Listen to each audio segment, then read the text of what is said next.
2015 Ford Explorer. Customer states the sunroof doesn't work. What's going on? Come out here to the fuse box.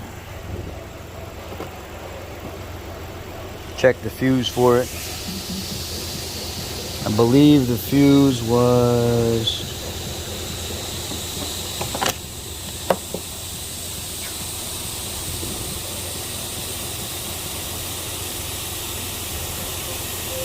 like this. I think it was fuse 8. And this was the fuse right here.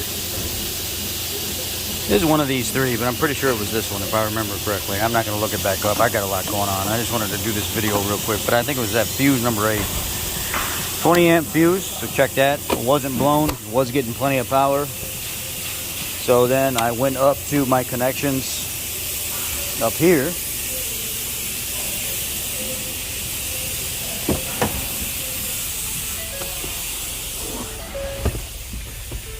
See this connector right here? It's hidden up above this plastic. You see how I kind of got this front loose right here? I pulled down the pins, the T20s for the visors, just so I could get a little bit of slack so I can work in here. Pull that out right there, all the way over here, and then I popped the little push clips loose that are up here.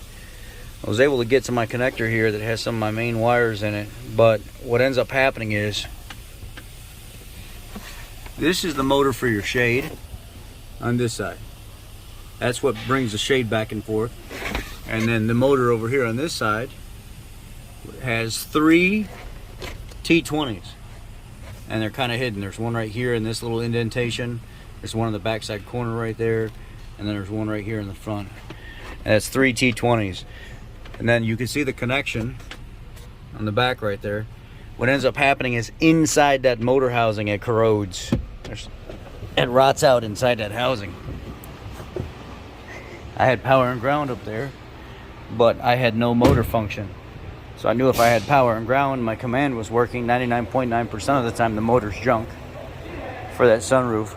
The part number for that motor is BB5Z15790A. And when you pull apart the old motor, you can see here it's full of corrosion. You can see the accumulator in there is all nasty and rotten as well. If you look down inside there, you see all the corrosion build up. And the corrosion that builds up inside here is what takes these things out.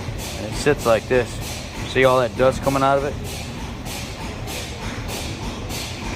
So I pulled this apart, and as soon as I seen that corrosion and stuff in there, I was like, oh, well, obviously got a junk motor. Got to put a motor in it. So, put a motor in it. How it works. That motor has a spline on it. It sits up inside a cable area right here. So, for instance, tilt. It would never work before. Now it works.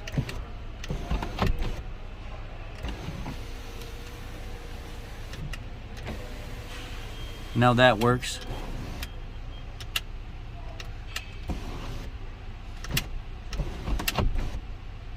So there you go. That's how to replace the motor in these things. And then when you're ready to start going back together, you just kind of find the areas where you need to have there's like these areas. There's some areas in here that'll start snapping back together, but for the most part, the bolts are what actually hold everything back up there.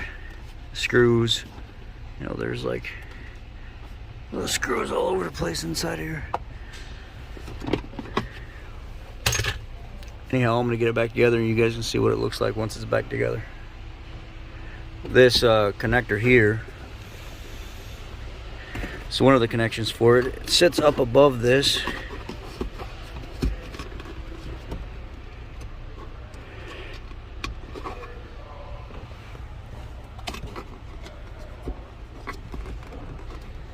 It's too hot to be doing this damn work inside these vehicles on a 100-degree day, you know. It's sweating, nasty BO and everything all over in the customer's vehicle. You don't want to be in the customer's vehicle on top of it. I know I sure as hell don't. And I'm not about to turn on all their accessories and just kind of constantly run it while I'm inside working. I'm sure most customers don't care, but there's a lot of people that are picky about how you use their vehicle. You know, it's not yours, so don't use it at your own discretion, kind of thing. So I don't know. I guess you gotta more or less know who you're working with. Where the hell? You gotta push those plastic. Oh no, here. That's why. It's backwards. It needs to go this way. It needs to go like.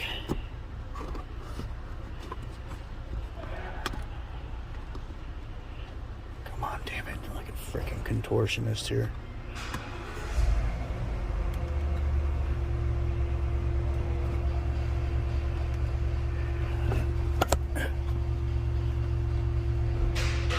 Cooperate with me.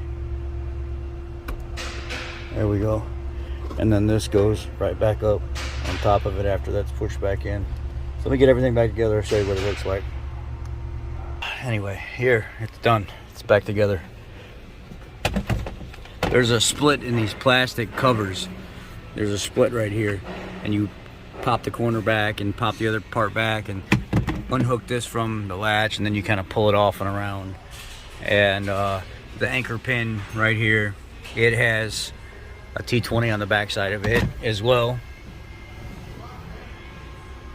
And then there's two T20s under each side there. This part you literally just kind of get your fingers under right here, and then you just pop it down and that comes out. And then once you release the pressure across the front of this, you can kind of pull down on this and do your work inside this cover right here. Remember, this side is the motor, driver's side is the motor for your tilt and rollback. Passenger side is the motor for your front and back, and they are the exact same part number. So if one's not working, suspect motor. That's 99.9% of the time, that's exactly what it is. You guys somewhat, and you've learned something from it. If not, tell me how much of a moron I am and how you're displeased with the video, because that seems to be the normal lately. People just really don't appreciate the help too much. They'd rather complain about things. And it seems like you gotta spoon feed them everything. I'm kind of getting a little tired of it, especially with all the work that I put into my videos and stuff like that, and how much I actually help people. I don't know how people on here find the room to complain about things. It's like you're getting more information than you would get from everybody else, and you still find room to complain about things. It's kind of what's wrong with society. But anyway, be blessed, guys. I hope this helps you. If not, then tell me how you hate me and everything else. It's what's been going on lately. It's kind of getting a little ridiculous, but take care. Be blessed.